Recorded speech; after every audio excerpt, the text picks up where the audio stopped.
Hi friends, ನಾನು ಇವತ್ತು ಒಗ್ಗರಣೆ ಮಾಡೋದು ತೋರಿಸ್ತಾ ಇದ್ದೀನಿ. ಮಂಡಾಳ ಒಗ್ಗರಣೆ ನಮ್ಮ ಕಡೆ ಉತ್ತರ ಕರ್ನಾಟಕದ ಕಡೆ ಎಲ್ಲ ರೊಟ್ಟಿ ಮಾಡ್ಲಾರ್ದ ದಿನ ಇದನ್ನ ಮಾಡ್ತಿರ್ತೀವಿ. ಯಾವಾಗನ ಒಂದ್ಸಲ ಇದಕ್ಕೆ ನಾನು ಟೊಮೆಟೊ, ಹಸಿಮೆಣ್ಸಿನ್ಕಾಯಿ, ಕರಿಬೇವು, ಈರುಳ್ಳಿನ ಹಚ್ಚಿಟ್ಕೊಂಡಿನಿ. ಈರುಳ್ಳಿ ಮಾತ್ರ ಸಣ್ಣದಾಗಿ ಚಾಪ್ ಮಾಡಿ ಇಟ್ಕೊಂಡಿನಿ. ಚಾಪ್ ಮಾಡೋದ್ರಿಂದ ಜೀರಿಗೆ, ಸಾಸಿವೆ, ಶೇಂಗಾ ನಾನು ಸ್ಕಿಪ್ ಮಾಡ್ತಾಯಿದ್ದೀನಿ. ಬೇಕಿದ್ರೆ ಹಾಕಿ. ಅರಿಶಿಣ, ಎಣ್ಣೆ ಮತ್ತು ಹುಣಸೆ ಹಣ್ಣು, ಒಂದು ನಿಂಬೆ ಗಾತ್ರದಷ್ಟು ಹುಣಸೆ ಹಣ್ಣನ್ನು ನೆನೆ ಹಾಕಿ ಇಟ್ಕೊಂಡಿದ್ದೀನಿ. ನಾನು ಇದರಲ್ಲಿ ಹುಣಸೆ ಹಣ್ಣು ಬೇಡ ಅಂದರು ನಿಂಬೆ ಹಣ್ಣನ್ನು ಕೂಡ ಹಿಂಡಿಕೋಬೋದು. ನಿಂಬೆ ಹಣ್ಣಿನ ರಸ ಸೇರಿಸಿದ್ರೆ ಅದು ಒಂಥರ ಟೇಸ್ಟ್ ಬೇರೆಯೇ ಆಗುತ್ತೆ. ಹುಣಸೆ ಹಣ್ಣು ಹಾಕಿದ್ರು ಅದು ಒಂಥರ ಟೇಸ್ಟ್ ಬೇರೆ ಆಗುತ್ತೆ. ಚೆನ್ನಾಗಿರುತ್ತೆ, ಬೇರೆ ಬೇರೆ ಟೇಸ್ಟ್ ಇರುತ್ತೆ ಅಷ್ಟೇ. ಒಂದು 4 ಟೇಬಲ್ ಸ್ಪೂನ್ ಆದಷ್ಟು ಇಲ್ಲಿ ನಾನು ಎಣ್ಣೆನ ಹಾಕ್ತಾಯಿದ್ದೀನಿ.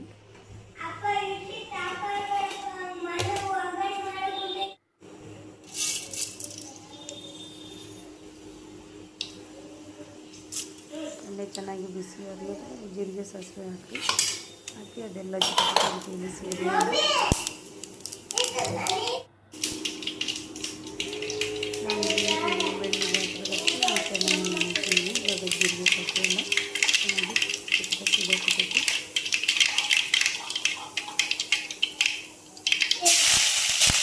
ಆಮೇಲೆ ಕರಿಬೇವನ್ನು ಹಾಕಿದ್ದೀನಿ. ಹಸಿಮೆಣಸಿನಕಾಯಿನ ಹಾಕಿದ್ದೀನಿ, ಕರಿಬೇವನ್ನು ಹಾಕ್ತೀನಿ. ಅದು ಸ್ವಲ್ಪ ಚೆನ್ನಾಗಿ ಫ್ರೈ ಆದಮೇಲೆ ಈರುಳ್ಳಿನ ಇದಕ್ಕೆ ಹಾಕ್ತಾಯಿದ್ದೀನಿ. ಇವಾಗ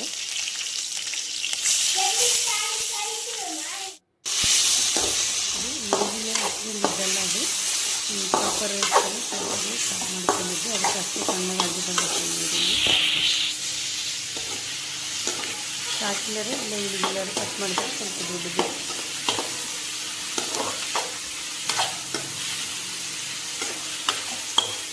ನಾನಿಲ್ಲಿ ಮಕ್ಕಳು ಸರಿಯಾಗಿ ತಿನ್ನಲ್ಲ, ತೆಗೆದಿಡ್ತಾರೆ ಅಂತೇಳಿ ಚಾಪರ್ಲಿ ಚಾಪ್ ಮಾಡ್ಕೊಂಡಿದ್ದೀನಿ. ಇವಾಗ ರುಚಿಗೆ ತಕ್ಕಷ್ಟು ಉಪ್ಪನ್ನು ಹಾಕ್ತಾಯಿದ್ದೀನಿ.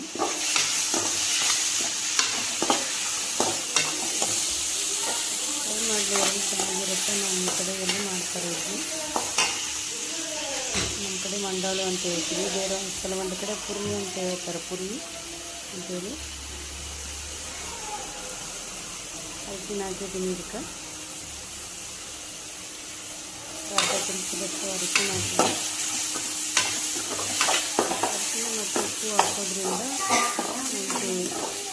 ಚೆನ್ನಾಗಿ ಬೇಗ ಬೇಯಿಸಿ ಫ್ರೈ ಆಗುತ್ತೆ. ಈರುಳ್ಳಿ ಅಷ್ಟೇ ಅಲ್ಲ, ಬೇರೆ ತರಕಾರಿ ಕೂಡ ಉಪ್ಪು ಹಾಕೋದ್ರಿಂದ ಬೇಗ ಬೇಯುತ್ತೆ. ನಾನಿವಾಗ ಅದು ಬೇಯೋಷ್ಟರಲ್ಲಿ ಇದು ಹಾಲು ಹಾಕಕತ್ತೀನಿ. ಇದು ಬೆಳಗ್ಗೆ 7 ಗಂಟೆಗೆ ಆಗಿತ್ತು. ಇವಾಗ ಬೇಗ ಬೇಗ ಎಲ್ಲ ಕೆಚ್ಚಿಸ್ಬೇಕಂತೇಳಿ ಬೇಗ ಒಂದ್ರ ಮಧ್ಯೆ ಹಾಕ್ತೀನಿ. ಎಲ್ಲ ಫ್ರೈ ಆಗುತ್ತೆ. ಮತ್ತು ಟೊಮೆಟೊನ ಸೇರಿಸಿದ್ದು ಕ್ಲಿಪ್ಪು ಮಿಕ್ಸಾಗೈತಿ.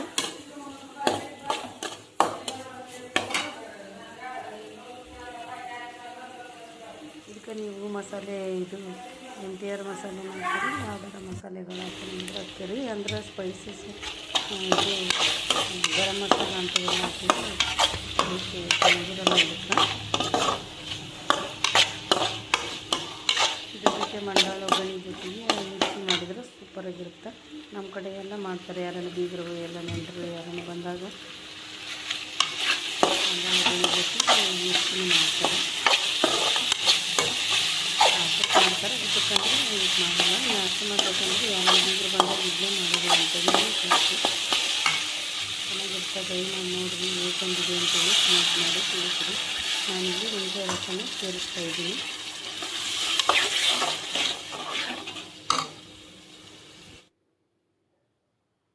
ಈಗ ಅದು ಬೇಯೋಷ್ಟರಲ್ಲಿ ಇವಾಗ ಮಂಡಾಳನ್ನ ನೆನೆ ಹಾಕ್ತಾಯಿದ್ದೀನಿ.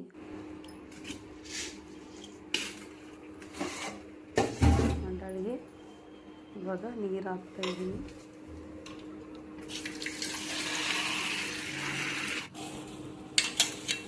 ಸ್ವಲ್ಪ ನೆನೆಬೇಕು. ಒಂದು 10ರಿಂದ 15 ನಿಮಿಷ ಆಗಬೇಕು ನೆನೆಯೋದು. ಅಷ್ಟು ಜಲ್ದಿ ನೆನೆಯಲ್ಲ. ಕೆಲವೊಂದು ಮಂಡಾಳು ಜಲ್ದಿ ನೆನೆಸಿ, ಇದು ರಾಯಚೂರು ಮಂಡಾಳು ಅಷ್ಟು ಜಲ್ದಿ ನೆನೆಯೋದಿದೆ.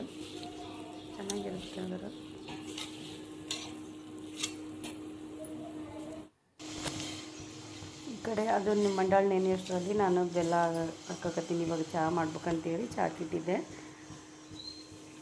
ಬೆಲ್ಲ ಚಹಾ ಮಾಡಮಂತೇಳಿ ಮುಂಜಾನೆ ಒಗ್ಗರಣೆ ತಿಂದು ಚಹಾ ಕುಡಿತಾರೆ ನಮ್ಮ ಮನೆಯವ್ರು ಅಂತೇಳಿ ಚಾಕ್ ಇಟ್ಟಿದ್ದೆ. ಇವಾಗ ತೊಯ್ದದ ಮಂಡಾಳನ್ನ ಹಿಂಡಿ ಒಂದು ಪಾತ್ರೆಗೆ ಹಾಕ್ಕೊಂಡು ತಗೊಂಡ್ಬಂದೀನಿ. ಇದನ್ನು ಹುಳಿ ಜಾಸ್ತಿ ಆಗುತ್ತಂತೇಳಿ ಅಷ್ಟು ಕಲಸಲ್ಲ ನಾನು. ಇವಾಗ ಯಾರು ಉಣ್ತಾರೋ ಅಷ್ಟು ಮಾತ್ರ ಕಲಿಸ್ತೀವಿ, ಬಿಸಿಯಾಗಿ ಕಲಿಸ್ಕೊಡ್ತೀವಿ. ಆರಿದ್ರೆ ಒಗ್ಗರಣೆ ತಿನ್ನೋಕೆ ಇದು ಅನಿಸಲ್ಲ, ಚೆನ್ನಾಗಿ ಅನಿಸಲ್ಲ. ಇದು ಹುಳಿ ತೆಗ್ದೀನಿ, ಸ್ವಲ್ಪ ಮಾತ್ರ ಕಲಸಕತ್ತೀನಿ. ಇವಾಗ ಮಕ್ಕಳಿಗೆ ನಮ್ಮ ಮನೆಯವ್ರು ಅಷ್ಟೇ 7:30 ಹಿಂಗೆ ತಿಂತಾರೆ ಅವರು.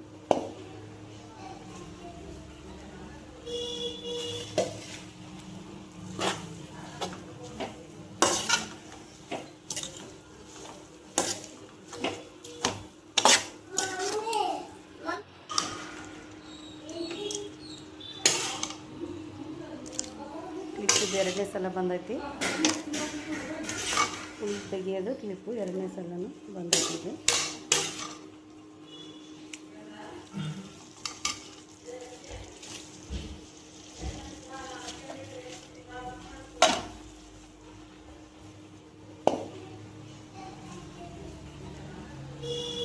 ನಾನು ಅರ್ಧ ಕಲಿಸಿ ಅರ್ಧ ಮಾತ್ರ ಉಳಿಸ್ತಿದ್ದೀನಿ.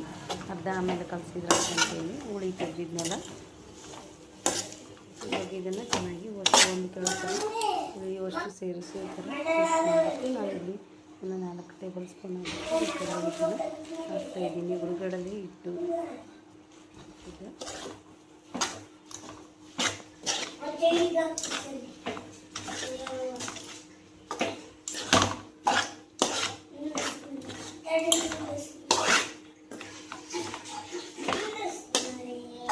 ನಮ್ಮ ಕಡೆ ಹೋಟೆಲ್ಗಳ ಸಮ್ಮತಿಗೆ ಉತ್ತರ ಕರ್ನಾಟಕದ ಭಾಗದಾಗ ಹೋಟೆಲ್ಗಳ ಸಮ್ಮತಿಗೆ ಮಾಡ್ತಾರೆ ಒಗ್ಗರಣೆ. ಬೆಳಗ್ಗೆ ನಾಷ್ಟಕ್ಕೆ ಕೆಲವೊಬ್ಬರು ಎಲ್ಲ ಹೋದಾಗ ಎಲ್ಲ ಊಟ ಮಾಡ್ತಾರೆ, ನಾಷ್ಟ ಮಾಡ್ತಿರ್ತಾರಲ್ಲ.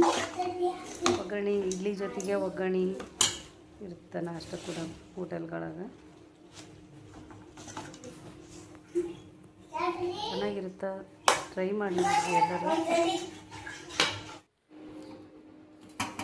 ಸಪೋರ್ಟ್ ಮಾಡಿ ಚಾನಲ್ನ ಹೈಪ್ ಮಾಡಿ, ಹೊಸಬರನ್ನ ಪ್ರೋತ್ಸಾಹಿಸಿ ಅಂತ ಕೇಳ್ತಾ ಇದ್ದೀನಿ. ಇಲ್ಲಿ ಇವಾಗ ಚೆನ್ನಾಗಿ ಮಿಕ್ಸ್ ಮಾಡಿದ ಮೇಲೆ ಬಿಸಿ ಬಿಸಿ ಅದ ಒಗ್ಗರಣೆ ತಿನ್ನೋಕೆ ರೆಡಿ ಆಗೈತಿ. ಇವಾಗ ಇದ್ರ ಜೊತೆ ಒಂದು 4 ಮಿರ್ಚಿ ಇಟ್ಕೊಂಡು ತಿಂದ್ರೆ ಸೂಪರಾಗಿರುತ್ತೆ. ನಾನು ಬೆಳಗ್ಗೆ ಒಗ್ಗರಣೆ ಮಾತ್ರ ಮಾಡೀನಿ. ಧನ್ಯವಾದಗಳು ವಿಡಿಯೋ ನೋಡಿದ್ದಕ್ಕಾಗಿ.